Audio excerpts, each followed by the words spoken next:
Assalamualaikum warahmatullahi wabarakatuh. Perkenalkan kami dari kelompok 3 dari kelas 2020B S2 Pendidikan Sains Universitas Negeri Surabaya. Pada kali ini kita akan menjelaskan 4 topik nih, yaitu matematika dari segi ontologi, matematika dari segi epistemologi, matematika dari segi aksiologi, dan yang terakhir yaitu tentang persoalan aktual. Penjelasan yang pertama yaitu tentang matematika dari segi ontologi, yaitu apa sih pengertian matematika menurut para ahli? Jadi, menurut Mark Figit pada tahun 2003, matematika adalah himpunan dari nilai kebenaran dalam bentuk suatu pernyataan yang dilengkapi dengan bukti. Selanjutnya, menurut Rose Effendi pada tahun 1988, matematika adalah logika mengenai bentuk, susunan, besaran, konsep-konsep yang berhubungan dengan yang lainnya yang jumlahnya banyak. Nah, selanjutnya menurut Suherman pada tahun 2008, matematika adalah sebuah ilmu yang sifatnya abstrak dan deduktif.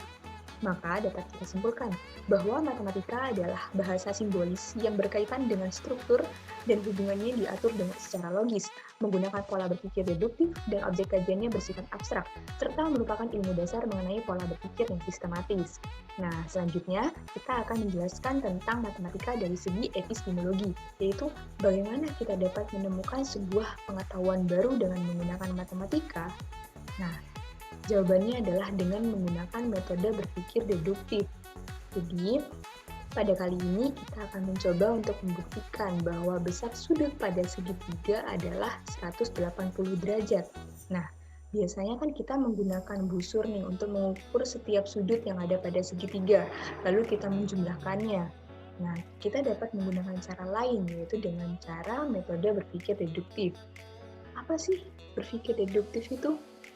Nah, jadi berpikir deduktif ini merupakan proses pengambilan kesimpulan berdasarkan premis-premis tertentu yang kebenarannya telah ditentukan.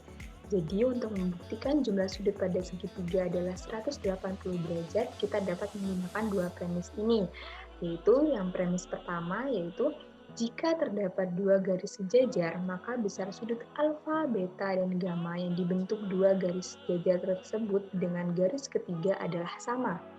Selanjutnya, premis yang kedua yaitu jumlah sudut yang dibentuk oleh sebuah garis lurus adalah 180 derajat.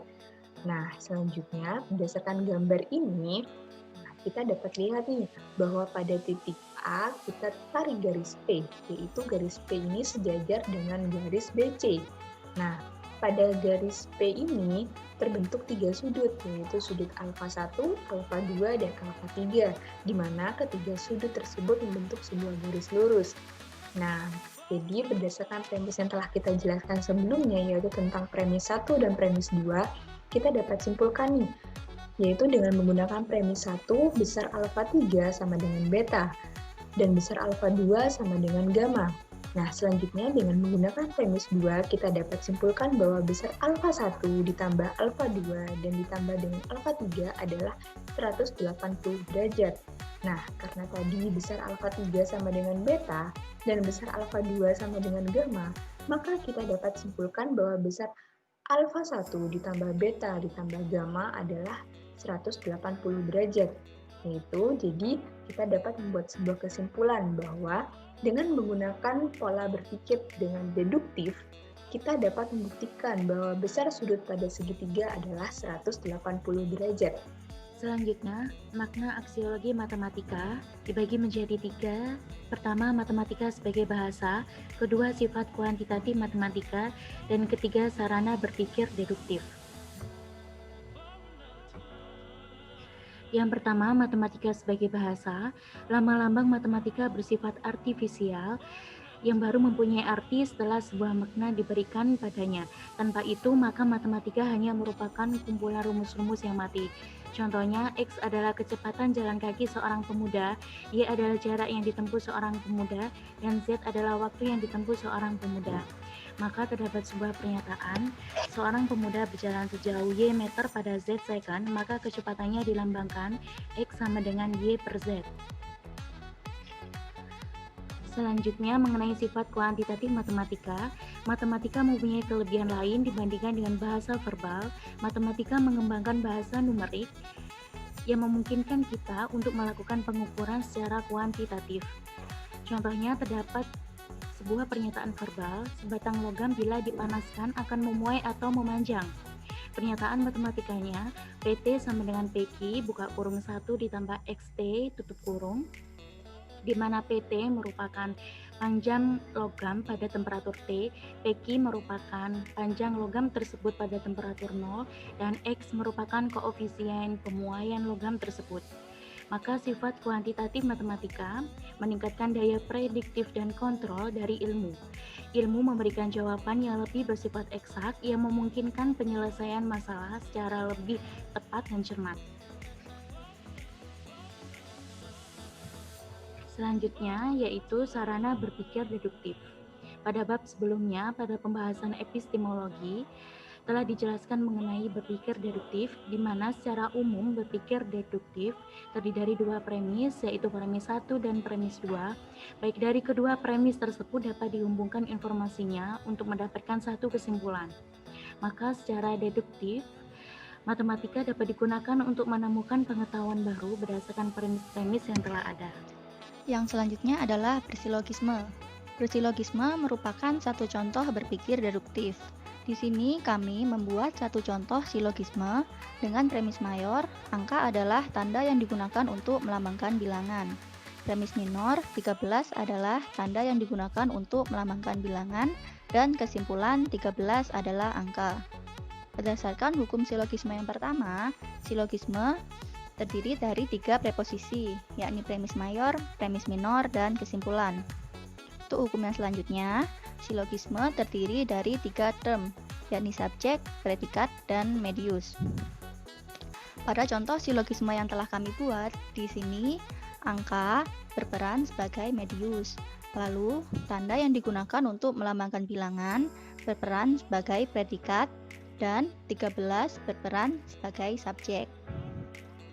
Dan untuk hukum silogisme yang terakhir, masing-masing term disebut sebanyak 2 kali. Angka di sini yang berperan sebagai medius disebut 2 kali pada premis mayor dan kesimpulan. Lalu tanda yang digunakan untuk melambangkan bilangan yang berperan sebagai predikat disebut 2 kali pada premis mayor dan premis minor. Dan yang terakhir, 13 yang berperan sebagai subjek disebut 2 kali juga pada premis minor dan kesimpulan. Sedangkan berdasarkan prinsip silogisme, di sini kami menggunakan prinsip persamaan, di mana M sama dengan P, S sama dengan M, maka S sama dengan P. M sama dengan P, angka adalah tanda yang digunakan untuk melambangkan bilangan. S sama dengan M, 13 adalah tanda yang digunakan untuk melambangkan bilangan. Maka S sama dengan P. 13 adalah angka. Berdasarkan hukum dan prinsip silogisme, contoh silogisme yang telah kami buat telah memenuhi beberapa hukum dan prinsip tersebut. Selain itu, pada kesimpulan juga sesuai dengan teori. Nah, selanjutnya kita akan membahas tentang contoh kasus.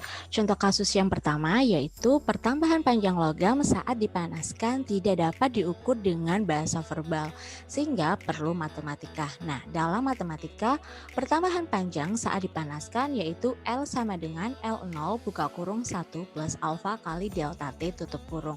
Nah, selanjutnya apa sih hubungan COVID-19 dengan ilmu matematika? Yuk, mari kita bahas.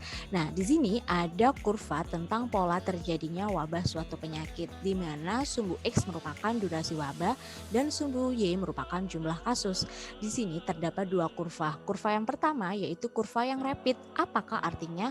Nah, artinya penyebaran kasus ini itu cepat sehingga banyak orang yang sakit dengan waktu yang cepat. Nah, sedangkan kurva yang kedua yaitu kurva yang melandai. Di sini orang yang sakit tersebar dalam waktu yang lebih lambat. Nah, pastinya kalian bertanya-tanya, loh enak dong kurva yang pertama lebih cepat kenal, lebih cepat selesai. Nah, namun ada yang perlu kita perhatikan. Jadi di kedua kurva ini memiliki jumlah populasi yang sama. Maka dari itu kita harus memperhatikan tentang kapasitas fasilitas kesehatan yang ada. Nah, jika pasien positif tadi semakin banyak, maka mereka tidak bisa mendapatkan fasilitas kesehatan. Namun, jika kurva tersebut berada di ambang garis ini, maka pasien positif akan lebih terurus sehingga jumlah pasien yang meninggal semakin sedikit. Nah, maka dari itu bagaimana cara kita melandaikan kurva tersebut? Nah, di sini penyebaran COVID-19 ini bukanlah penyebaran dengan bersamaan linear, akan tetapi penyebaran dengan bersamaan eksponensial. Mengapa? Karena setiap harinya jumlah kasus semakin bertambah. Nah, seperti yang telah kita pelajari bahwa persamaan garis linear yaitu persamaan garis lurus di mana Y sama dengan X plus 10. Nah, di sini pertambahannya selalu konstan. Nah, akan tetapi persamaan eksponensial ini saya berikan contoh yaitu pembelahan bakteri, di mana pembelahan bakteri pada hari pertama membelah menjadi 2, kemudian bakteri pada hari kedua membelah menjadi 4, bakteri pada hari ketiga membelah menjadi 8, dan begitu seterusnya. Nah, selanjutnya bagaimana sih cara menghitung penyebaran COVID-19 dengan ilmu matematika? Nah, di sini ada rumus sederhana di mana delta NH sama dengan NH dikali R dikali P. Nah, NH plus 1 sama dengan NH ditambah NH dikali R dikali P. Nah, NH plus 1 sama dengan 1 plus R dikali P kali NH. Karena penyebaran COVID ini setiap harinya semakin bertambah, maka dari itu didapatkan rumus hari ke X, di mana NH plus X sama dengan 1 plus R dikali P pangkat X dikali NH, di mana NH plus 1 merupakan jumlah orang yang positif di hari berikutnya, dan NH merupakan orang positif di hari sebelumnya, sedangkan delta R merupakan pertambahan kasus per harinya. Nah, jika kita menerapkan kondisi tidak social distancing, apa yang terjadi? Didapatkan jumlah pasien di hari ke-14 sebesar 29.192 orang. Namun, jika kita menerapkan kondisi dengan social distancing, didapatkan jumlah pasien 379 orang di hari ke-14. Sangat signifikan, bukan? Nah, maka dari itu kita dapat meminimalisir dengan mengubah perkalian R dengan P, di mana R ini merupakan jumlah rata-rata orang yang bertemu pasien COVID, dan P yaitu peluang tertular orang yang bertemu dengan pasien COVID. Nah, di sini kita dapat menerapkan prinsip 3M. Yang pertama, gunakan masker. Yang kedua, mencuci tangan dan hand sanitizer. Kemudian yang ketiga, menerapkan social distancing, dan serta diimbangi dengan pola hidup sehat dan stay at home. Nah, berdasarkan Ikatan Alumni Departemen Matematika Universitas Indonesia, didapat dari fungsi laju interaksi antar manusia, mereka mencoba menjalankan beberapa skenario. Skenario yang pertama yaitu tidak ada kebijakan signifikan dan tegas. Yang kedua yaitu kebijakan sudah ada namun kurang tegas dan kurang strategis, di mana masyarakat ini tidak disiplin menerapkannya. Kemudian skenario yang ketiga, diberlakukan kebijakan yang tegas dan strategis, di mana masyarakat mengimplementasikan kondisi physical distancing. Nah, diperoleh grafik sebagai berikut, di mana kurva merah merupakan skenario yang pertama. Jika tidak ada kebijakan yang tegas, maka kasus ini akan berakhir pada akhir Agustus sampai awal September. Nah, kurva yang biru merupakan skenario yang kedua, di mana sudah diterapkan skenario akan tetapi masyarakat masih melanggarnya. Diperkirakan kasus ini akan berakhir pada Juni sampai awal Juli. Sedangkan kurva hijau merupakan skenario yang ketiga, di mana masyarakat mematuhi physical distancing. Nah, kasus ini akan berakhir pada Mei sampai awal Juni. Namun faktanya pada akhir tahun 2020 ini, jumlah pasien positif COVID-19 setiap harinya semakin bertambah. Maka dari itu, stay at home dan selalu terapkan prinsip 3M. Selanjutnya di sini kami mempunyai 2 contoh latihan soal. Dengan yang pertama, di sini telah kami sediakan satu contoh silogisme dengan premis mayor 13 adalah angka, premis minor 7 adalah angka, dan kesimpulan 7 adalah 13. Coba kalian berpikir secara silogisme, apakah pernyataan di samping salah atau benar berdasarkan hukum dan aturan silogisme? Lalu jelaskan alasanmu. Yang kedua, bagaimanakah makna matematika jika ditinjau dari segi epistemologi dan aksiologi?